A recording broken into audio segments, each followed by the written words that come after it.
for a change? I am talking to you. Then get ready to explore the quantum possibilities. It's time to transform that outdated paradigm into something universal and new. Time to uncover the truth hidden beneath the veil of lies. A time to think outside the box as we link to a higher consciousness. Welcome to the awakening. And now the hosts of Broadcast Team Alpha, Nori Love and Augie Nost. Well, hello, radiant, resilient rock stars. How are you tonight? It is so good to be here with you again, as always. We're always so happy to be with you on Tuesday night. And I have got to say, come on, you guys, thank you. Oh, my goodness. Oh, my stars. Thank you so much for your generosity and for your kindness. And thank you, Florida Chick. Ever so grateful to you for your generosity. And, you know, it's always so helpful, especially with what's going on in the world right now. So I just really want to lead with a massive flowing of gratitude and gratitude for everybody who is always in the chat room every week. Always so happy to see you. We have a really cool guest tonight that I think you're going to really enjoy. But really quick, I'm just going to tell you some other ways that you can connect with us besides on broadcastteamalpha.com and, of course, that Facebook page.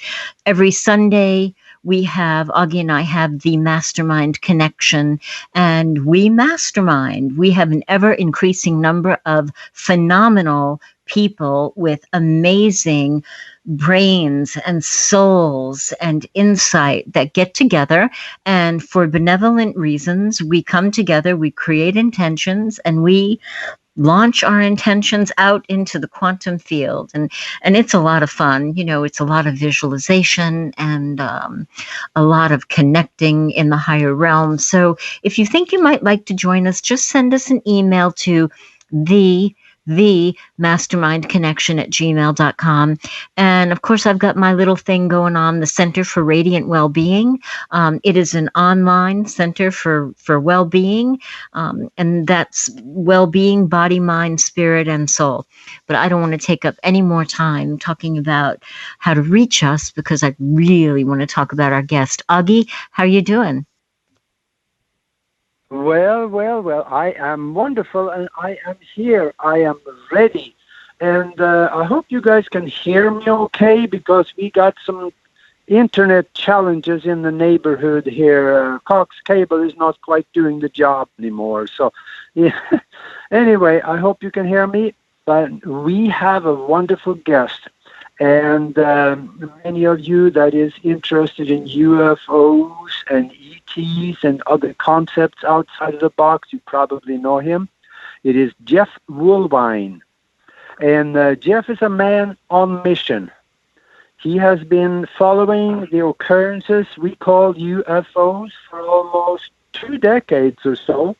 And he has seen a lot of them. He has also investigated the written carvings and archaeological finds in Arizona that clearly show there was things flying in the sky 100, 500,000, or 2,000 years ago. He has interviewed many others doing the same kind of work, and when the TV stations in the Phoenix area need somebody to talk about UFOs, they often call him. So let's find a little more about this and let Jeff talk to us for the next hour or so. This is going to be interesting. Welcome to the show, Jeff. Welcome, Jeff. Thank you. It's good to be here. Yeah, so good to have you with us. Thank you. Yeah, you know, you're in this field, Jeff. You've done so much, and where do you want to start? Maybe explaining some of the things that you are involved with. You know, you found some new information in regard to the Phoenix Lights, and also the connection between interdimensionals or other kinds of beings and the Native Americans. Where do you want to start?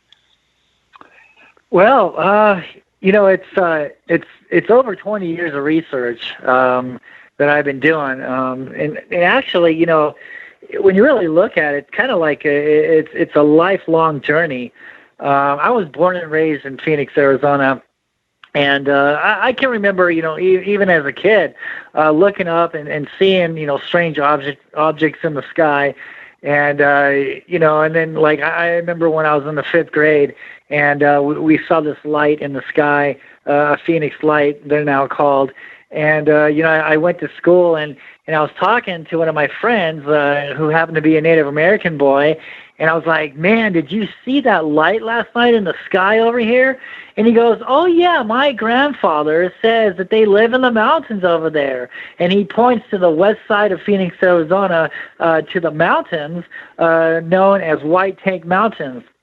As a kid, you're like, oh, wow, that's cool, and you kind of blow it off. But as the years progress, as you become, more and more fascinated with these things in the sky, because everywhere you go, you seem to see them. By the time, I got to be about, like 30 years old, I was like, wait a minute, I've got to go off and find out exactly what's going on. So in 2004, I really went on a mission on trying to find out exactly what these lights were here in Phoenix, Arizona.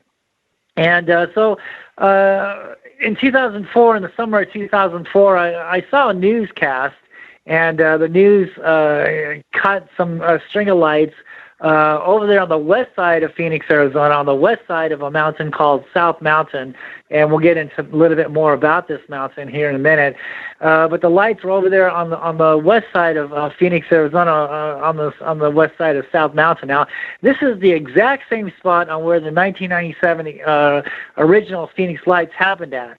And so I knew the lights were back in 2004. But prior to that, I knew of a friend of mine who was videotaping the lights on the east side of South Mountain, on the east side of Phoenix, Arizona, on the a city now known as Mesa, Arizona.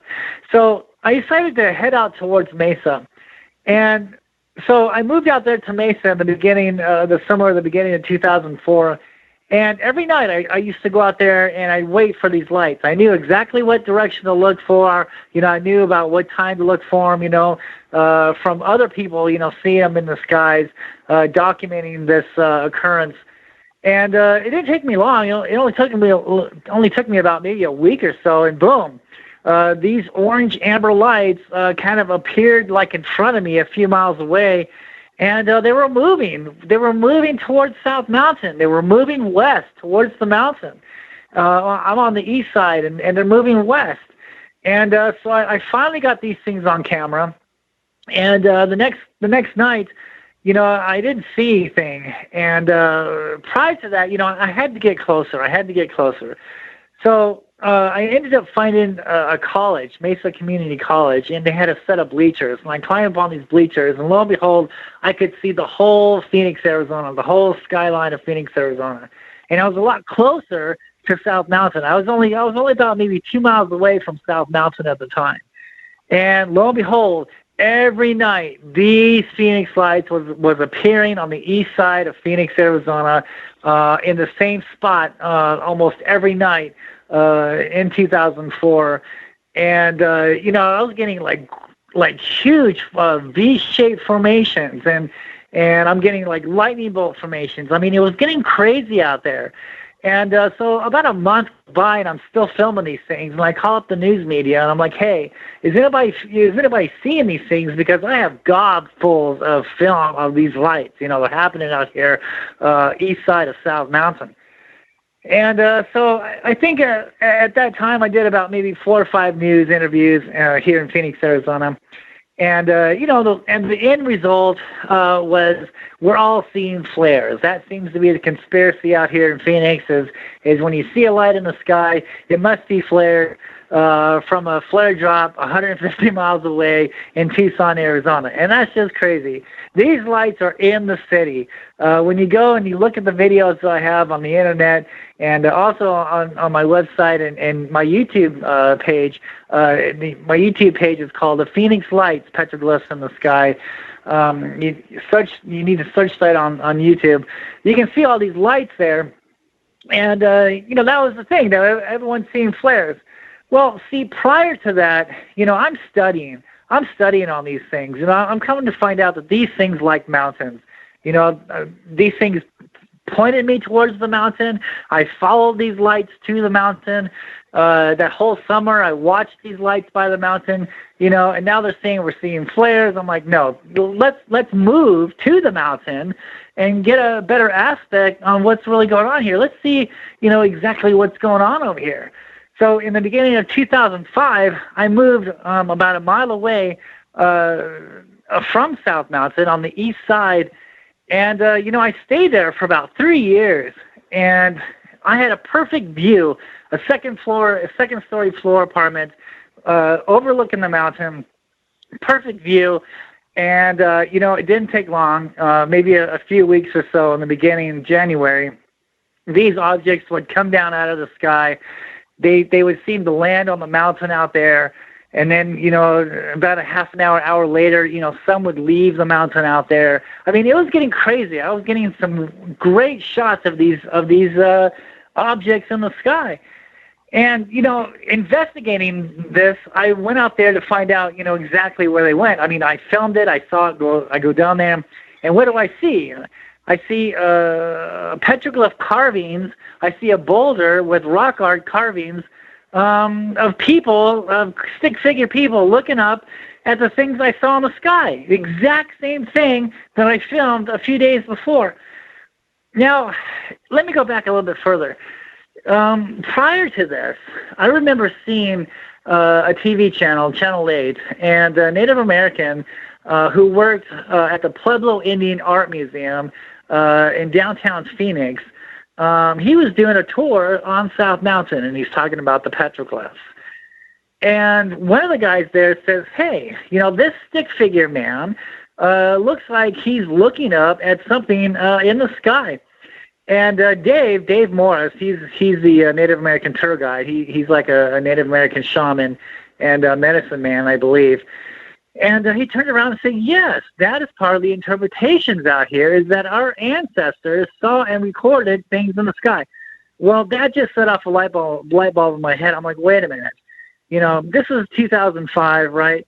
And people are talking about the lights in 2007, but yet nobody is looking at the petroglyphs out here. We have strange lights in the sky. Now we have strange markings out here on the rocks out here. There has to be a connection. And, no one has ever thought of this before. What is going on here? All these years, no one's even looking about the history of Phoenix, Arizona. They talk about the 1997 Phoenix Lights, but they don't want to investigate this. So I went on a mission to find out exactly what was going on here. So I contacted Dave, and I was like, hey, you know what? I saw you on the news. I saw you on television a few months ago. I want you to go up there and teach me the petroglyphs, So we spent about 2.5 hours up on South Mountain, and he taught me some crazy things. He taught me about the spirals and how these spirals are doorways for these spirits to come and go into the underworld. And we talked about the giants, how there was giants here in Phoenix, Arizona. We looked at the carvings, and we went into a lot of petroglyph carvings, especially like the lizard man. Explained that the lizard man, they came up out of the sand world and they taught these people how to survive, this and that, and I'm like, wow, this is great. And he's teaching me that these spirals are doorways, and when the spirals end downward, it's sometimes on a crack, right? They end downward on a boulder crack, and that crack is the doorway to the underworld. When the spiral goes clockwise, it's a doorway in. When a spiral is going counterclockwise, it's a doorway out. When a spiral ends down, that means there's a doorway either on that rock right there, as for instance a crack or crevice, or it's the ground right there where the spiral is carved at. If the spiral is carved and ends up, there's a vortex in the sky. That's when these lights just magically appear in the sky. Everything was fitting. I'm filming these things, and now it's matching the rock art. I don't believe anybody has ever done this before. It's always been a theory. We think the Native Americans saw UFOs in the sky, and they recorded it on the rocks. but actually nobody actually has proved this before. And lo and behold, for like 3 years, I sat there and I saw these crooked-looking, snake-looking things coming and going out of South Mountain up into the sky, and I was matching the petroglyph carvings in the exact same area where I'm seeing these UFO, we'll call them UFOs for now, coming and going from the mountain out there. It was a perfect match. This is why I call my research petroglyphs in the sky, because these petroglyphs that we see out here in the mountains are prehistoric photographs, if you will. They're prehistoric carving photographs of what the native people back then saw in the sky. And they didn't have, video cameras back then. They had stone boulders to record their sightings on. That's exactly what they did. And this is the reason why, some areas we see petroglyphs and other areas we don't. Well, nothing happened over there in that area. The places where the petroglyphs are carved, that is a written testimony. That is a photograph of what took place in that area. This is the reason why we're not supposed to move the petroglyphs, because when you do, you're moving the history. You're moving the story away from the area. When you examine a petroglyph, you have to include the whole landscape in with the art, because the Native American is putting the landscape in with the art. And, wow. This will, go ahead. Yeah, that sounds phenomenal. Man, Nori, this is a phenomenal education on what is really going on there in Phoenix. And I got one question, though, just in the middle of it all, and that is, these lights, they are intelligently controlled, obviously.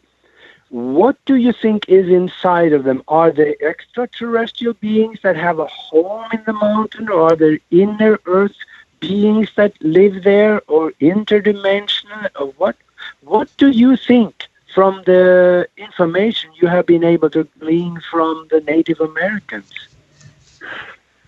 That first year, me sitting by the mountain and watching these things coming and going, and they knew exactly where I was. They knew that I was watching them. They knew I was filming them. And, in a lot of those videos you see, they're coming right up to my window, right in the sky there. I'm getting great shots of these things. And the more and more I'm watching them, and the more and more I understand the petroglyphs out there, it all started to come into place that, look, these things are not crafts. These things are not spaceships. This is not technology that we're dealing with here. These things are alive. These things are living creatures. These things are living entities. And, I wrote an article for UFO Magazine in 2005, and later did the pilot for the UFO Hunter show, and also the Ancient Aliens TV series. And then later in 2007, when the UFO Hunter show actually aired on the History Channel, then they came back and we actually did the show. And they're like, Jeff, you can't go saying, entities. You can't go saying creatures. You can't say, light beings. He's like, you're filming some bizarre stuff, and the public is not ready for this yet. Discovering this stuff and being the first one to actually come out and prove this and talk about this. They didn't want me to really talk about it because they didn't want the public, they didn't think the public was ready for it. And I'm like, wait a minute, you guys better get ready for it, because this is what's going on here, Mm-hmm. And the more and more I watch them, we're dealing with, the Mexicans in Mexico, they're looking at the flying serpent, Quetzalcoatl. That's exactly what's going on here. I have filmed Quetzalcoatl in the skies of Phoenix many, many times, and I can tell you he is alive and well, and he's flying around the Phoenix area, and all you have to do is look for him at the mountain, because this is where they're coming and going from, is this holy mountain, formerly known as Mount Sapoa, Mountain of Mercy, previously known as, and now known as South Mountain. This is a holy mountain. And, the more and more I'm watching them, I'm realizing that these things are alive. And, the Native Americans are saying, well, these things are going down into the underworld. And, That is the case. I mean, when you look at it from a Native American interpretation, yes, they're going down into the underworld. I can see why they call these things spirits, because when they come down out of the sky, they're solid, and then when they start to go towards the mountain or hover over above the mountain, all of a sudden you can see through them. They're like a ghost, right? And then they just absorb themselves into the rock. They go into that doorway. And, at the time when Dave was telling me, yeah, this crack is a doorway for the spirits, I'm like, dude, how can a big heavy metal spaceship get into a crack like that, right? Until I actually saw it, until I actually filmed it. And it dawned on me, look, this is not technology. These things are live. They know who's watching. They know who's not watching. This is how they're getting away with being in our skies and being undetected for so many years, is they're stealthy. They're getting away with this. This has been going on for well over 1,000 years, And so the more and more I started watching these things and understanding the petroglyphs, so a whole year goes by, right? And I'm climbing the mountain. I'm on the mountain almost every day, and I'm understanding the petroglyphs, and I'm going off the trails, and I'm finding a whole bunch of history that the archaeologist is not talking about. For instance, I'm finding sacrificing altars, oriented towards the east, much as we find in the Mayan civilization in Mexico. I'm finding evidence of giants. I'm finding petroglyphs carvings of giants. I'm finding tombs out there on South Mountain. And so for a whole year, I'm like, wait, I'm doing TV shows, I'm doing radio shows, and I'm like, look at the photographic evidence that I'm bringing down from the mountain here. Look at the proof I'm bringing you guys here. Look at the evidence. I mean, how come I'm the only one talking about this and nobody else isn't? What is up with this archaeologist? And in fact, I even did a news report with the city of Phoenix archaeologist, and he's like, well, some people think that it's UFOs, and oh my God, he was blowing so much smoke up people's butts, it made me sick, but there's so much evidence out there, right?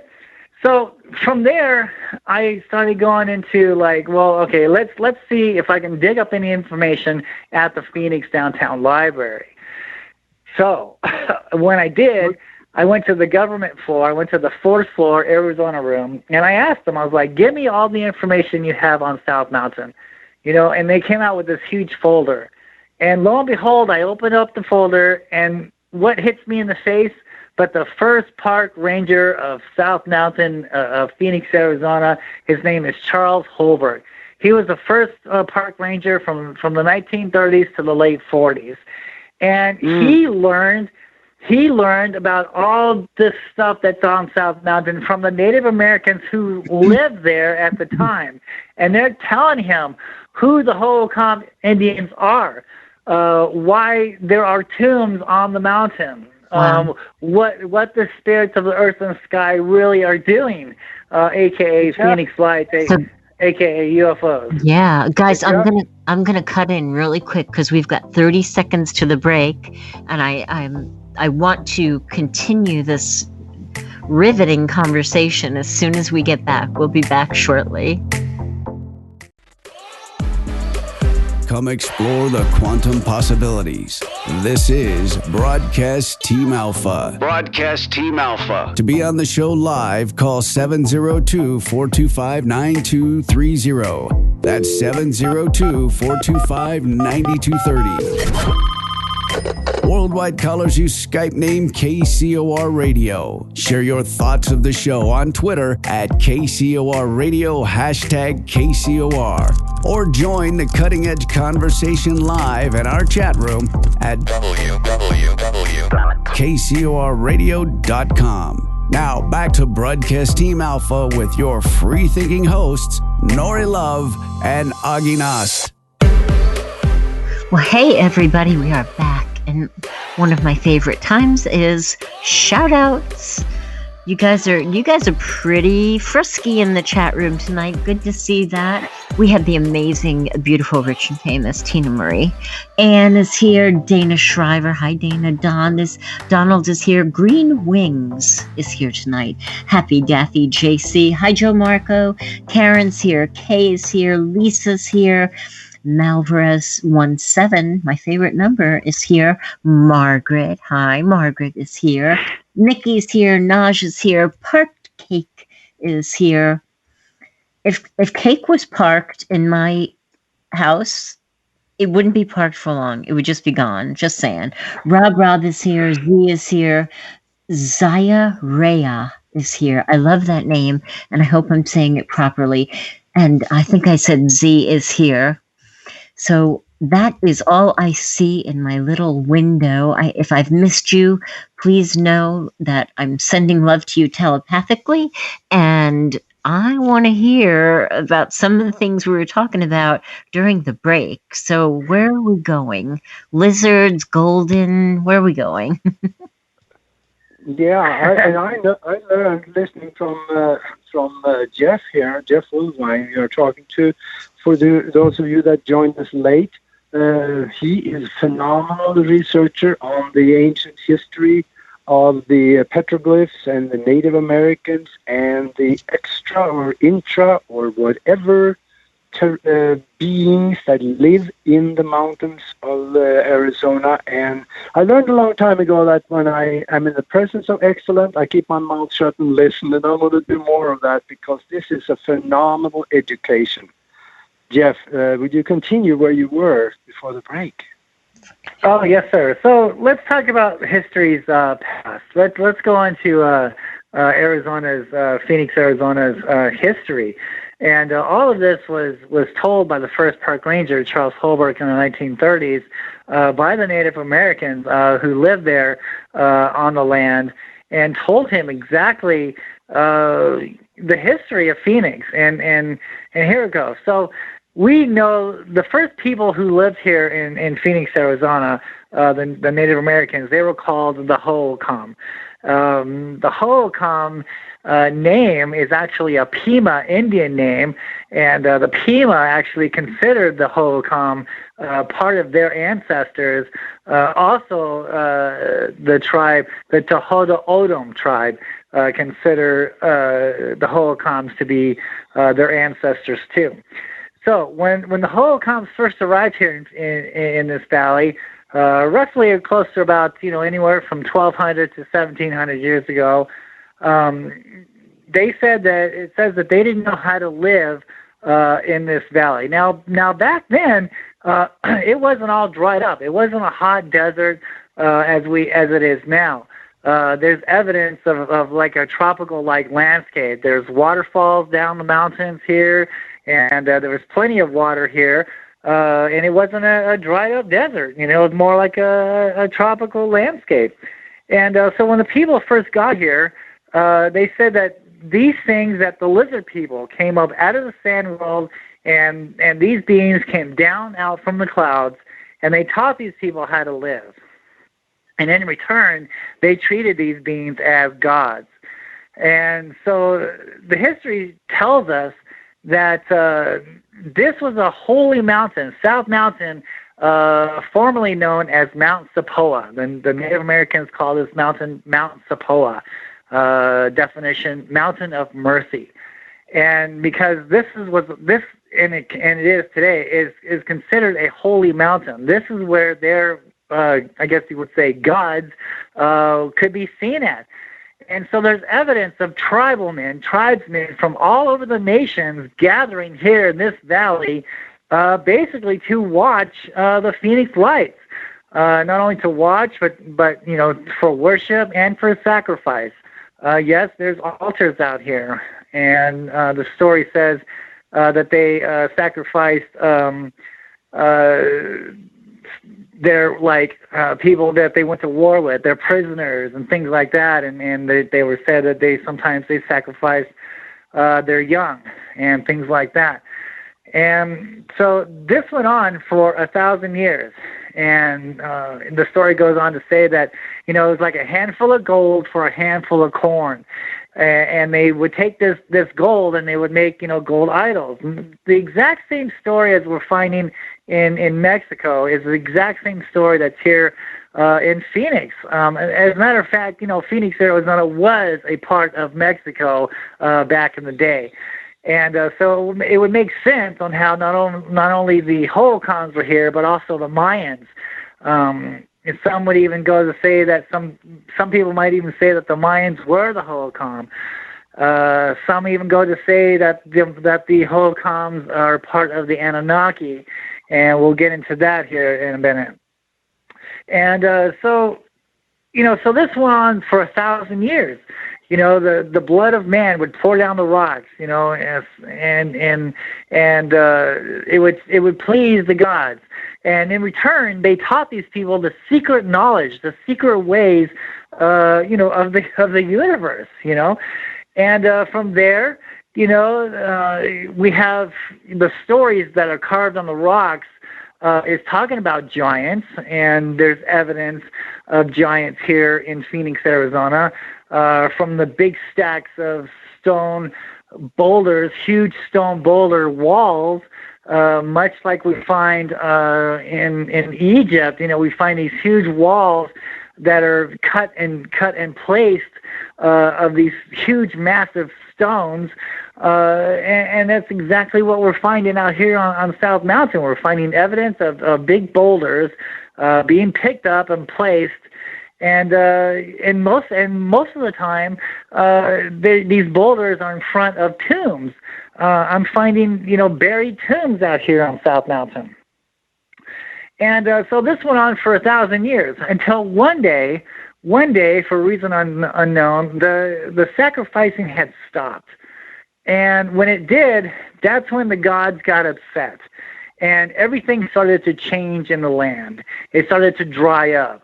The water was starting to dissipate. The waterfalls on the mountains wasn't producing any more water. It was starting to be a dried up, desolate land. And the Native Americans, they were upset with their elders and their tribal men. They were like, dude, why did you stop the sacrifice? You upsetted the gods. You upsetted these things in the sky. And it goes to say now some Native American interpretations say that the devil came from the east and took these people away. And this is what happened to the holocom, because the holocom the meaning is the people who are gone, the people who are missing, because we don't know what happened to these people.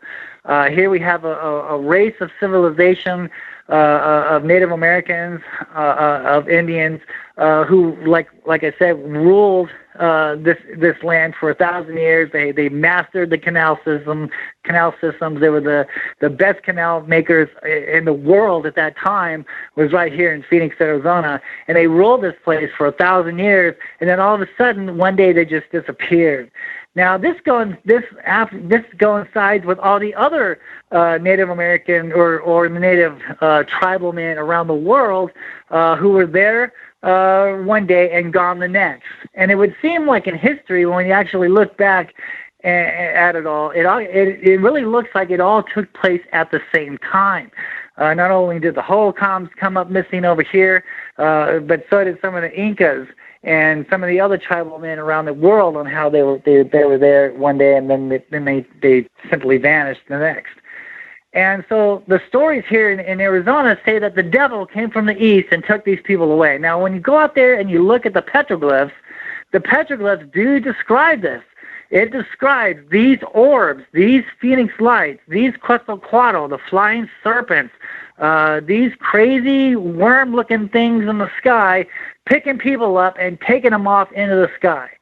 So the story goes on to say, when this was happening, this is Charles Holbrook. Now, why would the first park ranger of Phoenix, Arizona, write these journals? He was a major respectful man at the time, not only in Phoenix, but also in like Colorado, New Mexico, California. I mean, Charles Holbrook was the man back in the day. He was highly respected. He was, a big man, so to speak. I mean, actually, he was only about 5'5", but his work